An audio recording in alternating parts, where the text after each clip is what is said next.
Is Joel Embiid actually scared of playing against Nikola Jokic? Let's talk about it. Reason why we're making this video, y'all all know why. Last Saturday, the Denver Nuggets were supposed to match up in Denver against the 76ers. Everyone was anticipating the matchup.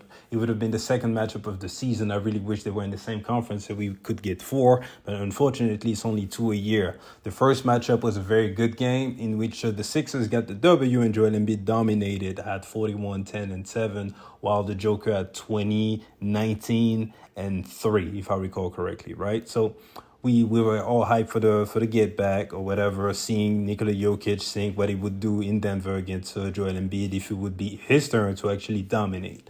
It even felt like both teams were actually looking ahead to Saturday. If you look at the way they came out on Thursday against each of their opponents, the Nuggets got blown out by damn near 40 by the Knicks. I know the Knicks are good, but there's no way they should beat Nuggets like that, Denver like that. And the Sixers came out pretty flat against the Pacers. So in my mind, it felt like, okay, both of these teams were like, man, damn this game. I want to play Saturday. All right. And then what happened?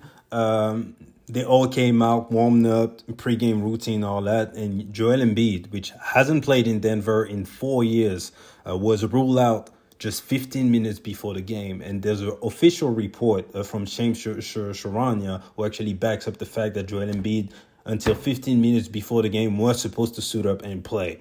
So the live report that we got from JJ Redick, Doris Burke, and Richard Jefferson stated that after warming up, the coaching staff of the 76ers disliked what they saw from Joel Embiid, and that he looked kind of gimpy, and they rolled him out pretty much to prevent an injury. So I believe this was a situation on, had it been the playoffs, for example, he would have played, but since it's regular season, they was like, man, we're not going to risk anything.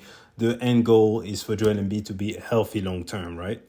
So personally, and I'm pretty sure as most people, I was disgusted. I was super disappointed. I've been looking forward to this matchup for the past week. I ended up not even watching the game. I couldn't even tell you who played well, who couldn't. I seen that Paul Reed at like 30, that the Joker at 26 and 19, again, something like this. But I couldn't tell you about anything. I didn't even watch it. What I did see, though, was that clip about Joel Embiid still coming out on the court and pretty much mocking the fans who were booing him. And even as a fan of Joel Embiid, that's kind of lame. I know that his whole thing is being a troll or whatever, but the fans were understandably very disappointed. They paid for tickets. We are all looking forward for the matchup. And even if I were a fan of Nikola Jokic, I would want Nikola Jokic to have the same opportunity that you have on playing in front of your home court and getting your get back. So understandably, the fans were mad Joel Embiid mocked them. So that's lame on that part. But the other thing that I really saw, though, it was just being on social media, Instagram, Twitter streets, and all that, is everyone saying that Joel Embiid is scared to play Nikola Jokic in Denver. So let's talk about it. Is he actually scared of playing Nikola Jokic? So, all right, let's take away all emotions, fandom for Nikola Jokic or Joel Embiid, or hatred for one of the other. Let's look at just facts. Ask yourself, why on earth would he be scared of playing Nikola Jokic in Denver? Why? If you look at both of their averages, right? 8 games played, Joel Embiid has averaged 28 points, 11 rebounds, and 4 assists. Nikola Jokic has averaged 22 points, 10 rebounds, 7 assists. So what do I see when I see these numbers is that regardless of where they actually play, both guys do what they usually do against any other competition, meaning Joel Embiid scores more than Nikola Jokic, they rebound about the same, and Nikola Jokic has more assists. Some people will complain about the win-loss record because obviously Joel Embiid has more home court game than away games. So I'm not even going to talk about that. I don't care about the win-loss record because most people would say that it doesn't mean anything. Joel Embiid is 6-2, but he's not better than Jokic because he hasn't performed in the playoffs. So even if Nikola Jokic had a winning record, the same would stand. You still wouldn't care about what happens in the regular season because playoffs is the only thing that matters according to people, right? So again, Nikola Jokic, in that matchup, what we know is that would he have possibly dominated Joel Embiid? Yeah, possibly. He's the best player in the world until proven so. And he would have had home court advantage. So there's a high possibility that Nikola Jokic would have went out, had a better game than Joel Embiid, and won. So as a fan, if I were a Denver fan, I would want to see that. I understand that. But if you actually believe that Nikola Jokic would have embarrassed Joel Embiid so bad that he should actually be scared of about that, you're actually lying to yourself. The reason why is very simple, because it's been proven that the Denver Nuggets do not have what it takes, the personnel, the combination of size and speed to prevent Joel Embiid from doing what he does.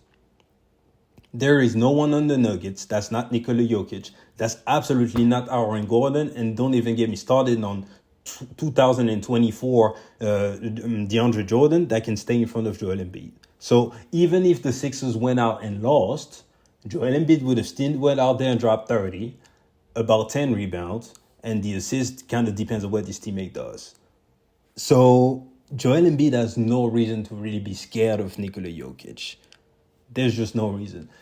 If it was, for example, the Bucks, and we were talking about Joel Embiid matching up against Giannis, and both players not guarding each other, the Bucks actually have the personnel for it to be like, all right, Joel Embiid matches up against Brook Lopez, who is a good defender, has the size and all that to actually defend him. So if Joel Embiid doesn't shoot well, while on the other hand, Giannis Antetokounmpo drops 40, then yeah, you can end up with a total of Joel Embiid only having 20 and 8, while Giannis has 40. And then he looks back on Joel Embiid. But that's not the Denver Nuggets. They don't have that.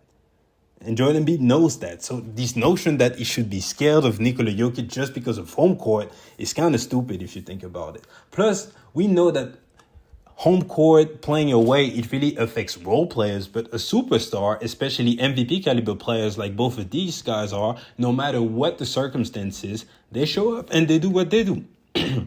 Especially in the regular season. If you want to doubt Joel Embiid in the playoffs, that's something. But in the regular season, he wasn't going to come out and choke. It just wasn't. The worst thing that could have happened for him is to lose the game. And who cares? Because he already outperformed him the last game. So, no, he's not scared. And, it's a bunch of matchups that, if you think about it, we don't really see him on. Like, I remember the stat that came out until recently that we haven't seen a LeBron versus KD matchup in like 4 years. Pretty much ever since KD got hurt on the Warriors for like 4 years, every time they were supposed to play, either LeBron or KD would sit out. But no one would actually come out and disrespect these guys saying that, oh yeah, they're ducking the smoke. That's kind of silly. And if you actually think of what that would imply in that situation for Joel Embiid to actually duck, like you would imply that the man went out of this way. He flew all the way to Denver, suited up, warmed up, felt the environment, got scared, and I was like, oh man, Nikola Jokic is going to kill me, so I'm not going to play. Like, come on, bro. Like, I get that you don't like Embiid, but let's be for real. That's just too much. That's just too much. Is Nikola Jokic the best player in the world until proven so? Absolutely. Joel Embiid needs to at least perform in the playoff. We know that. Do you want to see these matchup in the regular season? Is the two best players in the world, or at least two top 5 players? Are you disappointed? I get that. I was disappointed myself. But let's take the hate away and let's just not say dumb stuff. Like, Joel Embiid is just too good to be scared of Nikola Jokic. I'm sorry. They're scared to the point that, oh yeah, man, the man is going to embarrass me, so I'm not going to play in Denver. Come on, that's silly. So anyways, these are my thoughts. If you made it this far, I appreciate you. Please like the video. Please subscribe to the channel. But more importantly, let's get in that comment section and talk about it. Especially if you think that Joel Embiid is actually scared of playing Nikola Jokic. Get in that comment section and tell me why. Take emotions away. Give me facts. Why do you believe Nikola Jokic is actually terrifying Joel Embiid? And let's talk about it because I'm very curious. Anyways, it's been your boy. Appreciate you guys for checking me out. And I'll see you guys later. Peace.